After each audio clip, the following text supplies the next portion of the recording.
사랑하는 자들아, 우리가 서로 사랑하자. 사랑은 하나님께 속한 것이니 사랑하는 자마다 하나님으로부터 나서 하나님을 알고 사랑하지 아니하는 자는 하나님을 알지 못하나니 이는 하나님은 사랑이심이라. 하나님의 사랑이 우리에게 이렇게 나타난 바 되었으니 하나님이 자기의 독생자를 세상에 보내심은 그로 말미암아 우리를 살리려 하심이라. 사랑은 여기 있으니 우리가 하나님을 사랑하는 것이 아니요 하나님이 우리를 사랑하사 우리 죄를 속하기 위하여 화목 제물로 그 아들을 보내셨음이라. 사랑하는 자들아, 하나님이 이같이 우리를 사랑하셨은즉 우리도 서로 사랑하는 것이 마땅하도다. 어느 때나 하나님을 본 사람이 없으되 만일 우리가 서로 사랑하면 하나님이 우리 안에 거하시고 그의 사랑이 우리 안에 온전히 이루어지느니라. 아멘. 로마 역사의 지도를 제가 간략하게만 보여드리면은 이 로마 제국의 역사는 로물루스라는 인물로부터 시작이 돼요. 이 로물루스가 로마 제국을 만들었다, 뭐 그렇게 이야기를 하죠. 로물루스는 기원전 753년, 이 753년부터 로마가 시작되었다, 태동되었다 이제 보고, 이제 본격적으로 로마가 아주 강력한 왕이 다스리는 시기가 된 때는 바로 우리가 지난번 살펴봤던 옥타비아누스. 그러니까 이때가 예수님의 시대랑 이제 맞물리기 시작하는 거예요. 예수님의 시대 이전이긴 합니다만은 기원전 31년 그리고 난 이후에 이제 우리가 앞으로 가야 될 길입니다만은 콘스탄티누스가 기원 후 주후죠. 주후 313년에 기독교를 이제 공식적으로 로마의 국교로 선포를 합니다. 아주 역사적인 날이죠. 그런데 이렇게 되기까지 우리 이제 거의 300년 사이입니다. 이 300년 사이 가운데 보면은 기독교 10대 박해라고 이제 제가 제목을 했습니다만은 아주 대표적인 10명의 임금들이, 로마의 황제들이 이 사이에 기독교를 엄청나게 박해를 했어요. 이제 우리가 지금 그때를 다루고 있는 거예요. 그때를 다루고 있는데, 그러면 기독교가 공인된 이후에는 뭐 평안했느냐? 또 그렇지 않아요. 이후의 역사를 보면은 콘스탄티누스로부터 이제 불과 80년 정도밖에 안 지났죠. 테오도시우스라고 하는 이 황제에 이르기까지 삼위일체 논쟁이 벌어집니다. 지금이야 우리가 성부 누구예요? 성부 하나, 그렇지. 성자 그리고 보혜사 성령님. 그러니까 우리가 성부, 성자, 성령을 삼위, 이 위에요. 같은 동등한 위치를 말하는 겁니다. 세 분 성부, 성자, 성령이시지만 동등한 성부, 성자, 성령 삼위일체라는 것이 우리 기독교에 뭐 변치 않는, 반박할 수 없는 이 교리예요. 근데 이때는 이게 말이 참 많았다고요. 맞다, 틀리다 라고 하는 그 문제 가지고 대략 5, 60년 이상 이제 싸웁니다. 그런 것을 이제 정리해가는 시기가 이후에 또 살펴지게 나고요. 그리고 테오도시우스로부터 로물루스 아우구스투스라고 해서 이 사람 때에 이제 로마는 끝나는 거예요. 로마의 역사는 끝났고, 근데 로마의 역사가 뭐 끝났다고 해서 아예 그냥 종지부를 찍은 게 아니라 이 뒤에는 또 1000년 동안 이제 동로마, 서로마로 나뉘었다가 나중에는 이제 동로마가 1000년의 역사를 더 갑니다. 어쨌든 간에 이제 동로마, 서로마를 끝맺는 것은 기원 후 475년인데 이때는 또 어떤 일이 있었냐면 이단들이요 그렇게 그냥 난리를 피는 거예요. 그래서 기독교의 역사는 이단의 역사와 같이 간다라고 하는 말이 있을 정도로 이때부터도 유사 종교죠. 유사 종교 이단. 그걸 보면은 이단이냐 아니냐를 따지기에 있어서 8단계를 거칩니다. 옛날에는 사이비라는 말 많이 들어보셨죠? 그 사이비는 소위 말하는 가짜를 말하는 게 사이비인 거죠. 사이비. 그런데 이 처음에는 우리가 이제 8단계 제가 다 말씀드릴 필요는 없고요. 처음에는 예의 주시라고 해요. 좀 이상한데?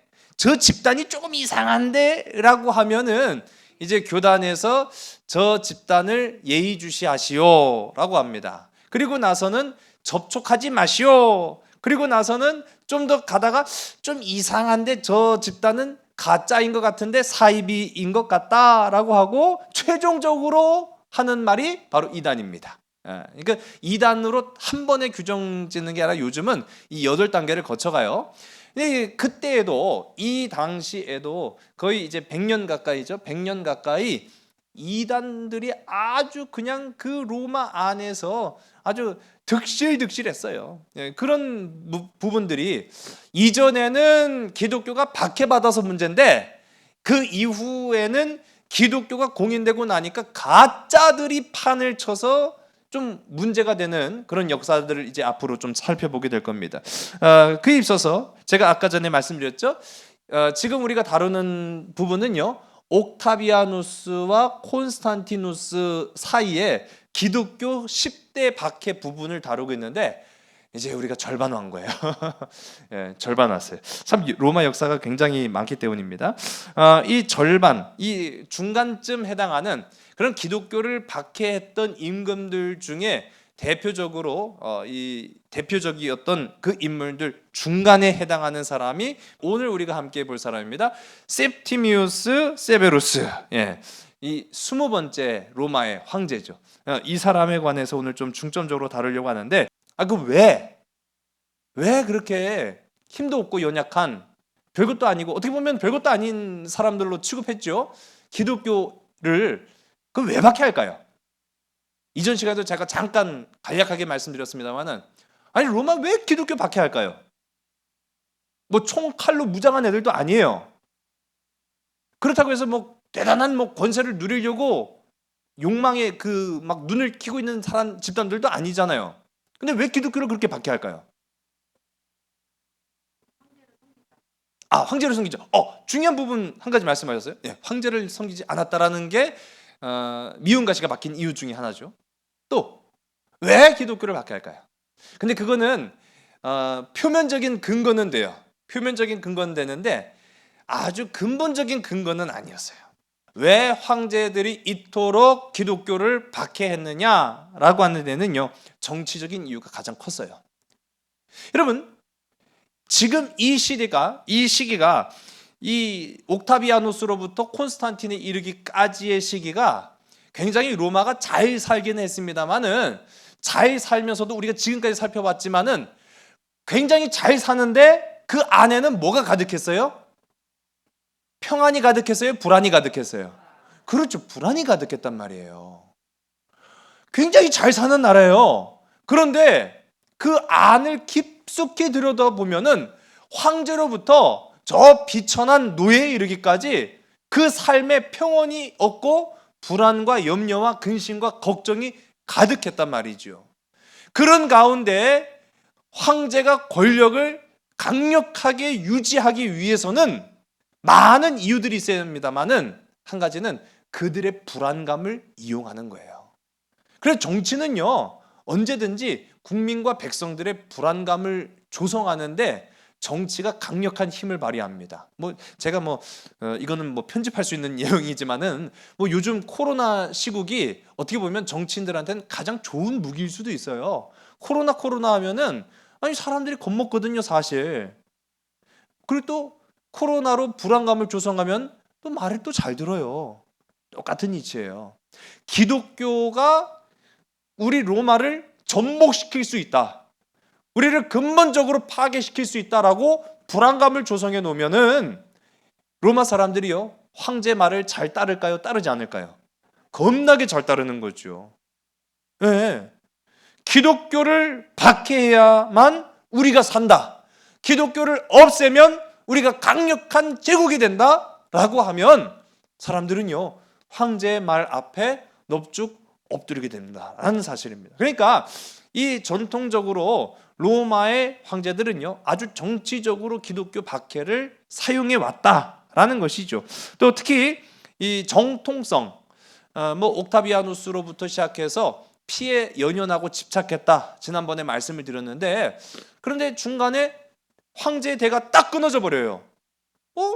그렇다고 해서 황제가 없을 수는 없잖아요. 근데 황제를 세우는데 사람들이 쟤 원래 황제는 아니었잖아, 그렇게 생각할 수 있잖아요. 정통성이 없거나 기반이 약한 황제들의 경우에는 다른 방법 없어요. 말 잘 듣게 하려면 앞서도 말씀드린 것처럼 국민들한테 불안감을 조성해 줄 수 있는 가장 좋은 이유, 기독교 박해. 그것만 잘 불을 활활 지펴 놓으면은 말 잘 듣거든요. 그런 이유입니다. 그런 가운데 이 오늘 말씀에도 우리가 함께 살펴볼 이 septimius severus, 제가 세베로스라고만 말씀드리겠습니다. 이 세베로스가 그걸 아주 잘 활용한 사람 중에 하나예요. 192년 12월 31일에 이제 우리가 그동안 지난주에 함께 살펴봤던 콤모두스라는 황제가 암살당합니다. 이 콤모두스의 길지도 않아요. 딱 12년 통치했어요. 12년 통치했던 그 세월이 이제 암살로 막을 내리게 됐습니다. 뭐 잘했든 못했든 유능하든 무능하든 황제가 죽고 나니까 이 로마라는 사회가 또 혼란에 빠지기 시작하는 거예요.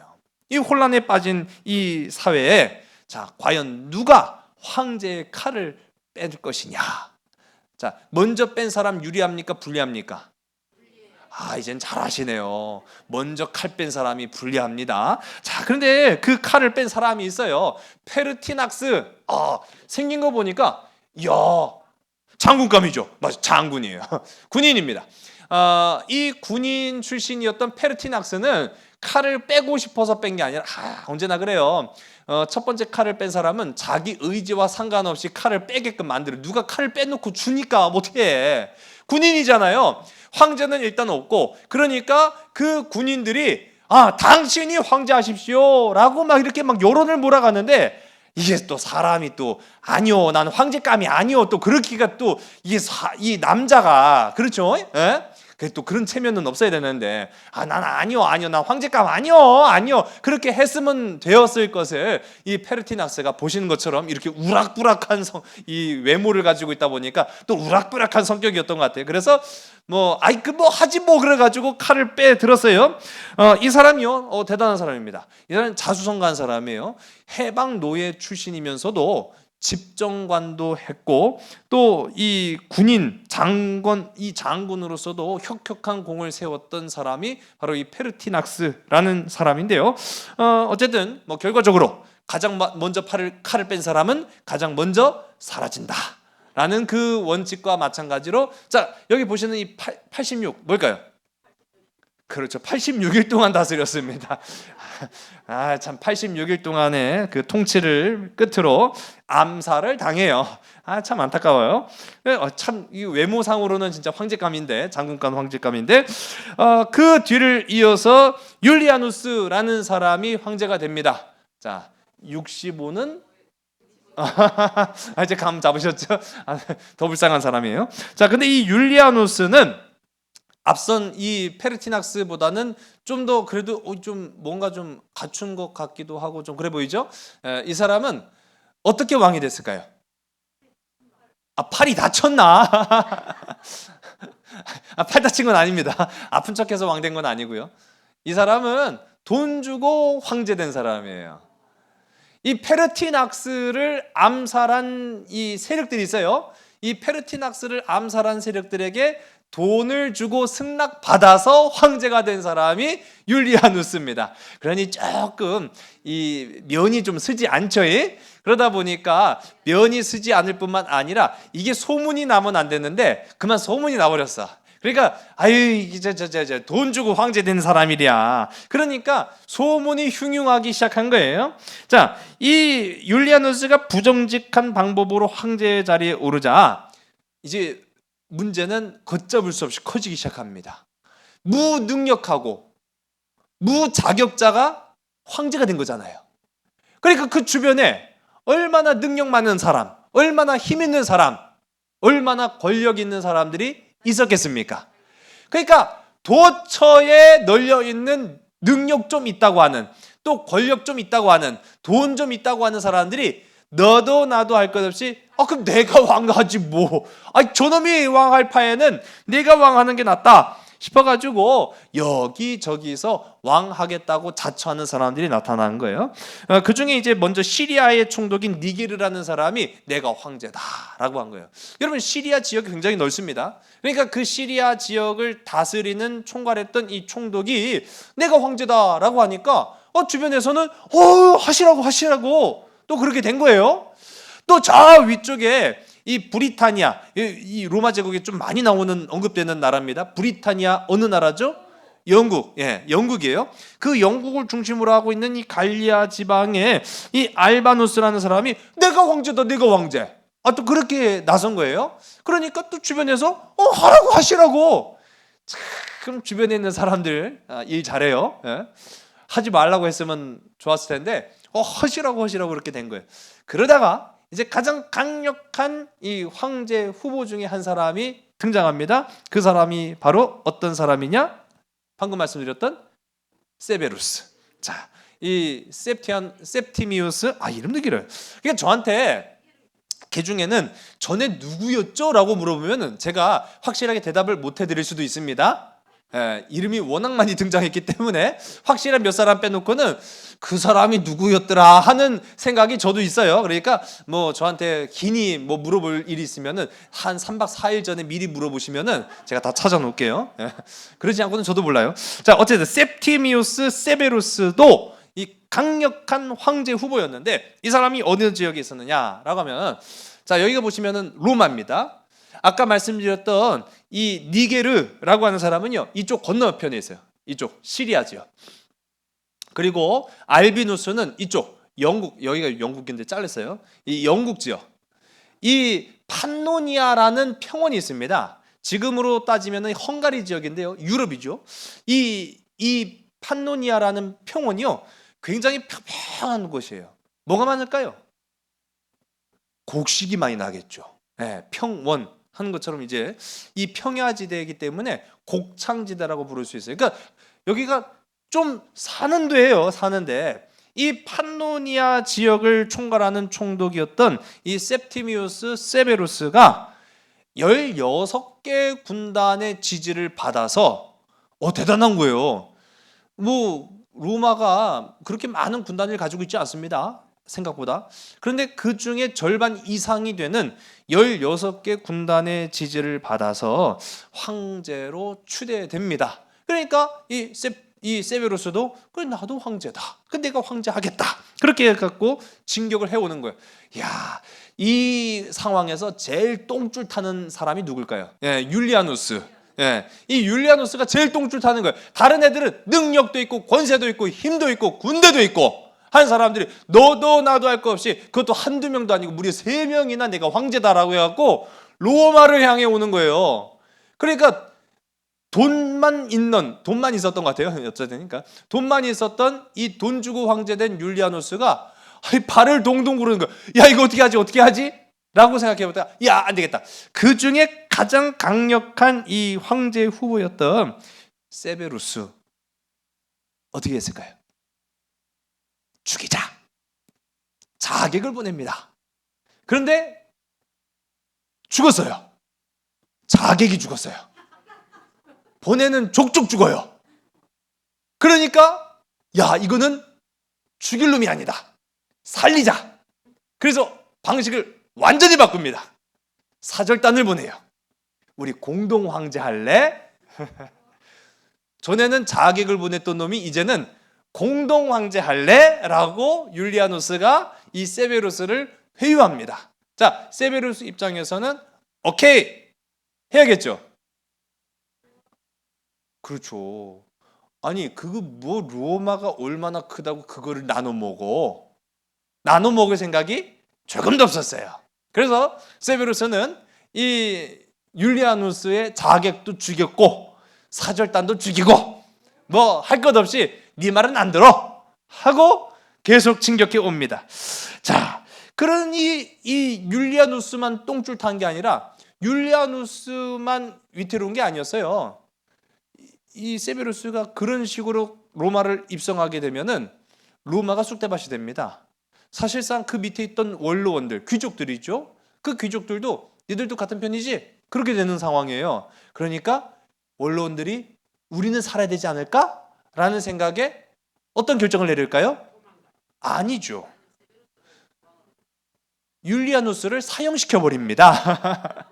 자, 그래서 율리아누스의 이 치세는 불과 65일 만에 그 불안불안했던 이 황제로서의 기간이 끝나게 되죠. 이 세베루스가 강력한 이 황제 후보가 되었어요. 자, 그런데 이 septianus 세베루스 이 사람은요 1900이 아닙니다. 146년 4월 11일생입니다. 이 146년 4월 11일생인데 출생지가 아주 독특해요. 어딜까요? 예, 맞아요. 북아프리카예요. 로마하고는 어떻게 보면 상당히 거리가 먼 지역입니다. 북아프리카. 물론 북아프리카도 로마의 제국에 속한 곳이었어요. 이전에 우리가 잘 알고 있었던 카르타고라는 나라가 있었어요. 근데 이 카르타고라는 나라가 알고 보면 아프리카인 하면 우리가 보통 피부색이 유색인종이라고 해서 이제 검은 흑인들로 이제 생각하기 쉬운데 카르타고는 유색인종이 아닙니다. 백인이었어요. 근데 이제 뭐 백인이라고 하긴 좀 애매하긴 한데 이 카르타고는 페니키아에서 넘어간 사람들, 우리 이스라엘이 있으면은 그 위에 두로와 시돈이라고 불렸던 나라가 있죠. 그 두로와 시돈 지역 사람들입니다. 그 두로와 시돈 지역 사람들이 배 타고 건너가서 이룬 나라가 카르타고예요. 거기를 이제 로마가 나중에 다스리고 로마 제국이 되니까 거기에서도 이제 많은 유명한 사람들이 나타나는데 그 중에 한 사람이 오늘 우리가 함께 보는 이 세베루스라는 사람입니다. 그러니까 지금으로 따지면 한 리비아 정도 되는 그런 지역이라고 해요. 자수성가형 인물이었어요. 세베루스가 어느 정도로 잘했느냐라고 하면 그 능력을 인정받아서요. 25살 때부터 호민관, 집정관을 다 거쳐서 법무관, 총독까지 한 인물이었어요. 이제 군 최대 이제 총사령관이죠. 아까 말씀드렸던 그 판노니아라는 거대한 땅을 다스렸던 이 군대 사령관에 이르기까지 엄청나게 자기의 실력을 인정받아서 쭉쭉 올라온 사람이거든요. 근데 이게 사람이 참 그래요. 하나님은 공평의 하나님이시더라고요. 보니까 다 가지지 못해요. 똑똑한 사람들도 보면은요 맹한 구석이 있고요. 제가 이런 얘기 드리면은 뭐 좀 죄송합니다만은 군대를 갔더니 똑똑한 사람이 있었어요. 제가 고참이었는데 엄청 똑똑했어요. 그 외대 법대를 다니는 사람이었는데 하여튼 모르는 게 없어요. 척척 박사. 물어보면 다 알아. 그런데 세상에 이 걷는 걸 못해. 보통 행군이라고 하죠. 오른손 나가면 왼발 나가고 왼손 나가면 오른발 나가는데 이 사람은 오른손과 왼손이 같이 나가 항상. 얼마나 그것 때문에 고난 당한지 몰라요. 신발을 못 신어. 이 전투화라고 하죠. 구두. 이 군인들 신는 전투화를 신어야 되는데 그걸 맨날 못 신어갖고 맨날 끈이 풀려가지고 제가 한 달 이 쫄병이었거든요. 제가 맨날 묶어주고 알려주고 이것도 못 묶으냐고 구박하고. 이 사람이 참 하나님이 공평하시더라고요. 보니까 이 세베루스가 그렇게 자수성가형이고 또 대외적으로는 그렇게 많은 일들을 했는데 가정이 조금 힘들었어요. 가정적으로는 첫 번째 부인으로부터 두 사랑한 딸을 얻었습니다. 근데 그만 이 두 딸이 원인을 알지 못하는 병으로 그만 일찍 죽어요. 그리고 또 이어서 아내도 죽어요. 그러니까 이게 뭔가 이상해도 너무 이상하고 일이 참 안 되잖아요. 다른 건 다 잘 되는데 집안일이 안 풀리는 거예요. 그래서 이 세베루스가 그때부터 이상한 짓거리를 하기 시작해요. 점성술에 빠집니다. 한마디로 하면 무당을 맨날 찾아가는 거예요. 점괘가 어떻게 되는 둥. 그래서 이 세베루스가 둘째 부인을 만났는데 이 태양신을 섬겼던 제사장의 딸 율리아 domna를 두 번째 아내로 맞아들입니다. 자, 이 율리아 domna 생긴 것부터 로마 사람 같아 보이지는 않죠. 시리아 사람입니다. 근데 이 여인이요 굉장히 중요한 부분을 차지해요. 이 세베루스 그리고 로마 제국의 엄청난 영향을 미쳤던 사람이 바로 이 율리아 돕나라는 여인이에요. 왜냐하면 이 율리아 돕나가 결혼하면서 세베루스를 물들였어요. 여러분 성경 가운데도 많이 나타나지 않습니까? 대표적인 인물이 아합이라는 인물이었죠. 아합이 국제 결혼을 합니다. 그 국제 결혼의 대상이 이세벨이라는 여인이었는데 그 이세벨이 그냥 결혼만 했어요? 뭐를 들고 들어왔어요? 그렇죠. 이방신, 아세라, 바알, 아세라 뭐 그런 막 잡다한 것들을 다 들어온 거예요. 그런 것처럼 이 율리아 돕나도 이 곧 로마 황제가 될 사람이에요. 이 세베루스와 결혼을 하게 됐는데 태양신의 제사장의 딸, 그러니까 얼마나 대단한 인물이었겠습니까? 이 율리아 돕나가 세베루스에게 정치적, 문화적, 종교적 영향을 끼쳤던 인물입니다. 이게 나중에 기독교 박해로 이어진다는 거예요. 그래서 율리아 돕나가 굉장히 중요한 인물인데 어쨌든 간에 이 율리아 돕나가 참 로마 황제가 나중에 되고 나니까 자기는 황후가 됐잖아요. 엄청난 권세를 누립니다. 그 권세가 어느 정도였냐면요, 로마 역사상 지금까지 황후로서만 이제 인생이 끝난 경우는 있었어도 이제 우리가 보통 뭐 대왕 대비마마라고 이제 조선시대 사극에서 나오죠. 대왕 대비마마는 누구를 말하는 거예요? 그렇죠, 왕의 엄마죠. 맞아요. 잘하시네. 이분이 바로 대왕 대비마마가 되십니다. 로마 역사상 최초로 대왕 대비마마가 된 사람이 이전에 없었어요. 그러니 대왕 대비마마의 이 힘이 얼마나 굉장했겠습니까? 그러나 태양신을 섬기면서 기독교를 박해하는데 앞장섰던 이 율리아 돕나 때문에 율리아 돕나는요, 그 가정이, 그 가문이 행복하지 못했다라는 거죠. 제가 주일날에도 말씀드렸어요. 하나님의 사람은 건드리면 돼야 안 돼요? 안 돼요. 이걸 좀, 이 사실을 좀 많은 곳에 좀 알려주시기 바랍니다. 이 좋은 소식을 많은 곳에. 예? 좀 제발 좀 세상 사람이 좀 알았으면 좋겠어요. 하나님의 사람을 건드리면 안 되는데 율리아 돕나는 그걸 몰랐겠죠. 어쨌든 간에 이 가정의 어려움이 또 어떻게 찾아오느냐라고 하면 이 율리아 돕나한테 2명의 아들이 있었습니다. 이 2명의 아들이 게타와 카라칼라. 첫째가 카라칼라고 둘째가 게타인데 이 둘의 사이가 억수로 좋았어요. 그래서 둘이 놀 때 보통 뭘 갖고 노냐면은 칼을 갖고 놀아요. 둘 중에 하나가 죽을 때까지 싸운 건 아니고 죽일 듯이 싸웠답니다. 이 카라칼라와 이 게타 두 형제가요, 권력을 가지고 나중에 싸워요. 아버지가 죽고 난 이후에. 그러니까 이 어머니 율리아 돕나 입장에서는 형제가 다 잘 되면 좋겠죠. 그리고 안 싸우고 우애 있게 지내면 더 좋겠잖아요.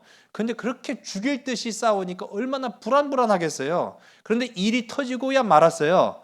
이 율리아 돕나가 보는 앞에서 두 형제가 싸우다가 형이 동생을 때려 죽입니다. 그 비극을 눈앞에서 쳐다보고만 이 율리아 돕나 얼마나 절망했겠습니까? 그래도 아들 하나 살아남은 거 원망할 수는 없잖아요. 미워할 수는 없잖아요. 살긴 해야 되니까 그렇게라도 삶의 끈을 붙잡으려고 했는데 그 하나 남은 아들마저도 암살당해요. 그러니까 대왕 대비가 다 뭔 소용이에요. 결국은 자신의 삶을 비관해서 자살로 생을 마감합니다. 이 율리아 돕나라는 인물이 그런 인물이었는데, 자 어쨌든 간에 태양신을 섬기게 돼요. 이제 태양신의 이제 모습인데, 이 태양신을 섬겼던 이 로마 제국, 이 로마 제국의 이 세베루스, 다시 이제 세베루스로 돌아가겠습니다. 이 세베루스가 황제가 되긴 될 거 아니에요. 그럼 어디로 가야 돼요? 로마로 입성을 해야 돼요.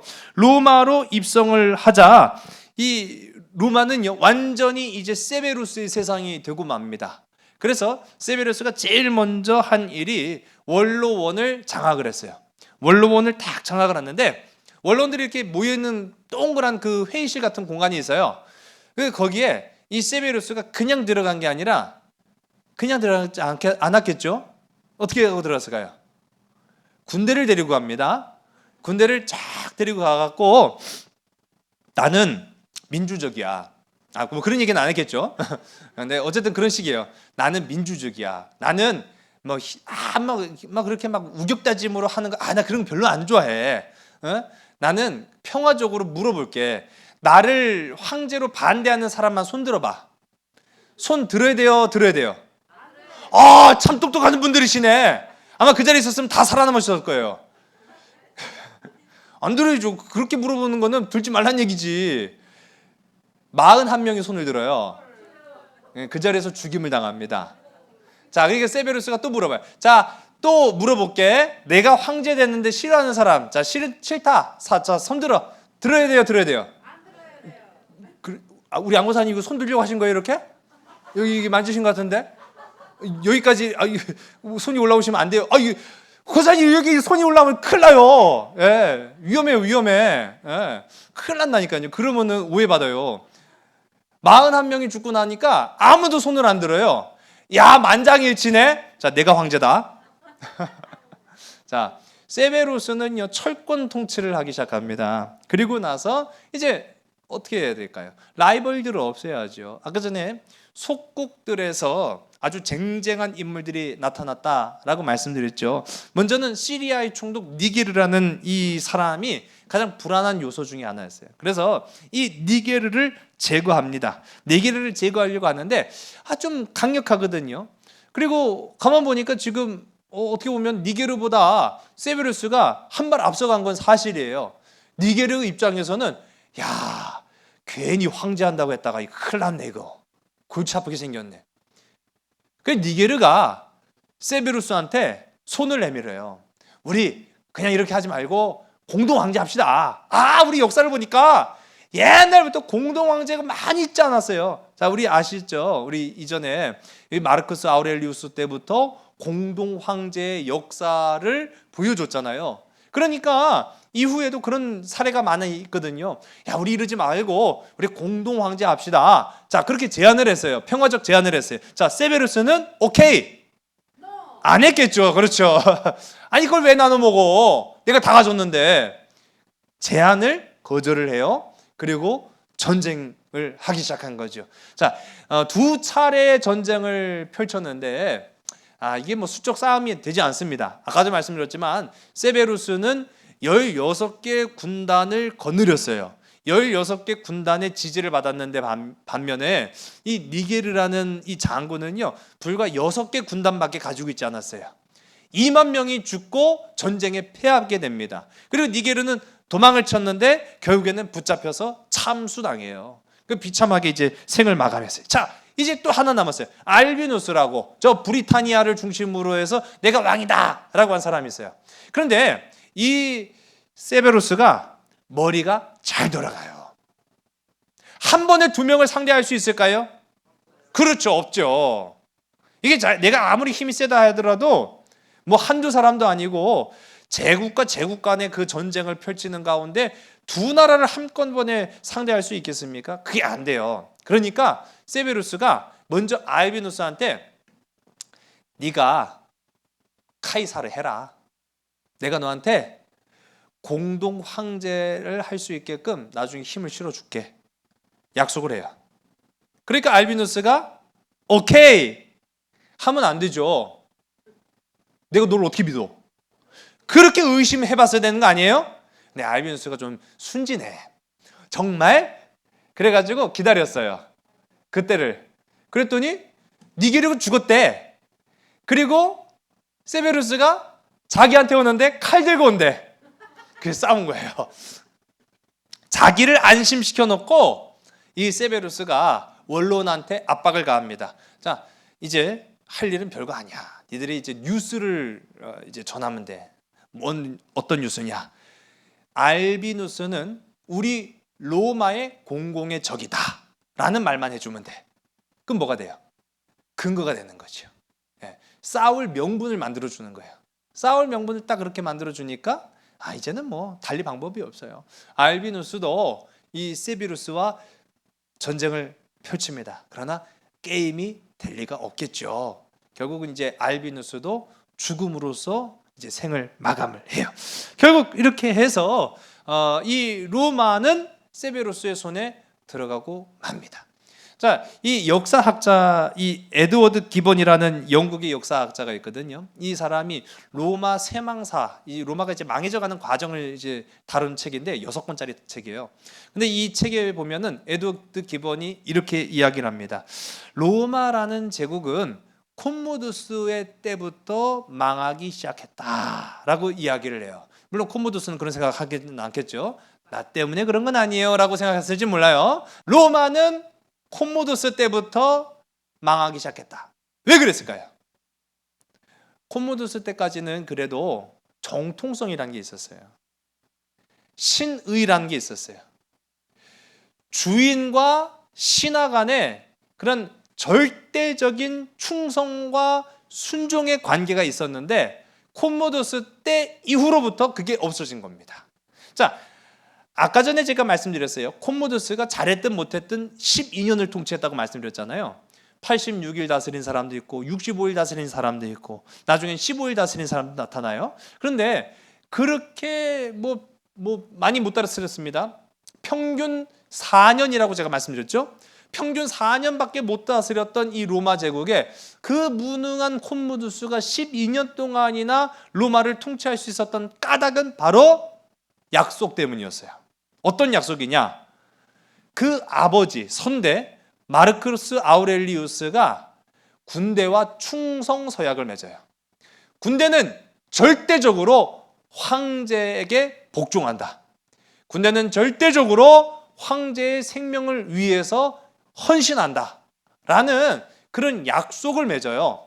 그것 때문에 그것 지키느라고 개판 5분 전이었어도 콤모두스 치하에서 약속을 깨지 않으려고 했어요. 근데 마침내 그 약속이 콤모두스를 암살하면서 깨지고 맙니다. 그러니까 더 이상 서약을 지킬 이유가 없잖아요. 그 이후로부터 50년 동안 장장 이 콤모두스로부터 세브루스를 포함해서 50년 동안 다 황제가 누가 됐냐? 군인들이 돼요. 여러분 이거 생각해 보면은 이전에는 군대가 황제를 위해서 존재하는 조직이었지 황제를 배출해내는 조직이 아니었단 말이에요. 근데 그게 바뀐 거예요. 그렇게 바뀌고 나니까 그때부터 정통성이 없어지고 기반이 약해지고 하니까 로마는 그때부터 서서히 망해져 갔다라고 이야기를 해요.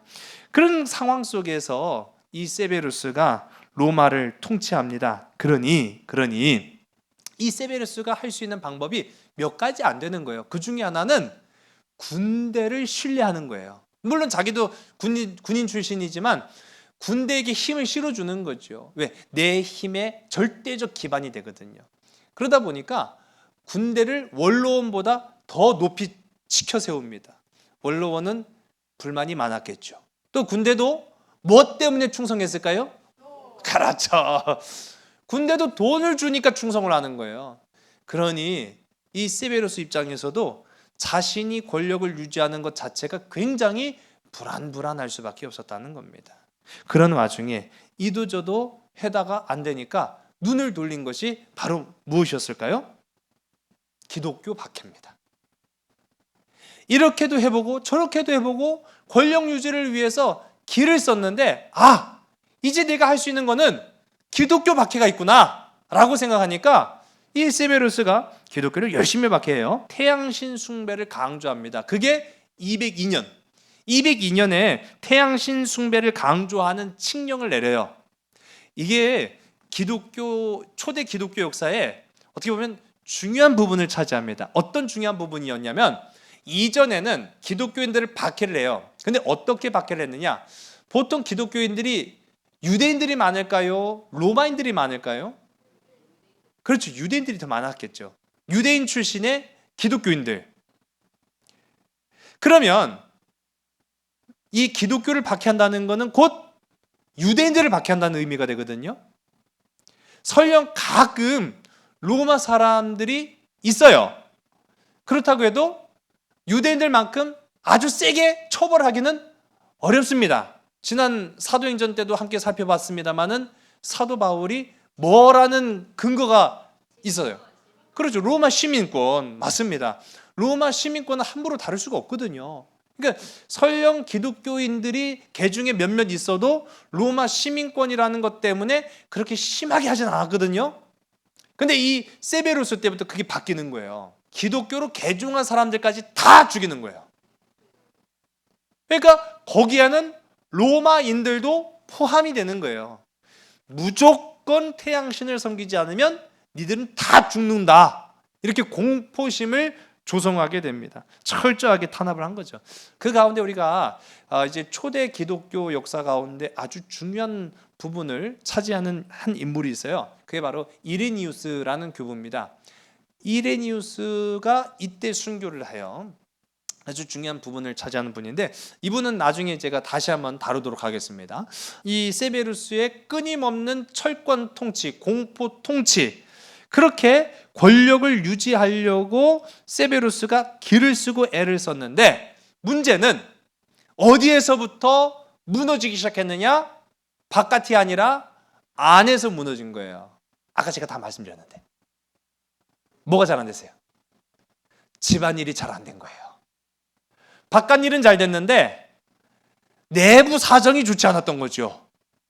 두 아들이 다 말아먹었어요. 두 아들의 갈등으로 완전히 파탄 났어요. 갈등이요, 우리가 때로는 스트레스라고 생각할 수도 있고요. 스트레스가 물론 긍정적인 효과를 발휘할 때도 있습니다. 그런데 이 스트레스가 현대인의 질병이라고 하잖아요. 계속 쌓이게 되면은 별로 좋지 않아요. 우리의 몸과 마음을 다 망치는 게 이 갈등, 스트레스거든요. 외부의 갈등으로 권력의 자리에 오른 사람이 바로 세베루스예요. 외부의 갈등, 즉 기독교 탄압을 조성을 해서 국가와 국민의 권력을 자신에게로 끌어온 사람이 바로 세베루스예요. 그런데 그 외부의 갈등은 그렇게 잘 이용을 해먹었지만 내부의 갈등이었던 자녀들의 다툼으로 인해서 모든 걸 다 잃어버리고 말았습니다. 참 안타깝죠. 오늘 본문의 말씀으로 우리 한번 넘어가서 오늘 이 로마 제국과 함께 살펴보도록 하겠습니다. 우리 요한 1서 4장 7절과 8절 우리 두 절의 말씀입니다. 시작. 사랑하는 자들아 우리가 서로 사랑하자. 사랑은 하나님께 속한 것이니 사랑하는 자마다 하나님으로부터 나서 하나님을 알고 사랑하지 아니하는 자는 하나님을 알지 못하나니 이는 하나님은 사랑이심이라. 아멘. 사랑하는 자들아 우리가 서로 어떻게 하자고요? 사랑하자. 여러분 이 말씀을 기억하는 여러분 되시기 바랍니다. 성경은 우리를 일컬어서 사랑하는 자라고 말하고 있어요. 사랑하는 자 맞습니까? 맞습니까? 가만 보면 아닌 것 같은데요.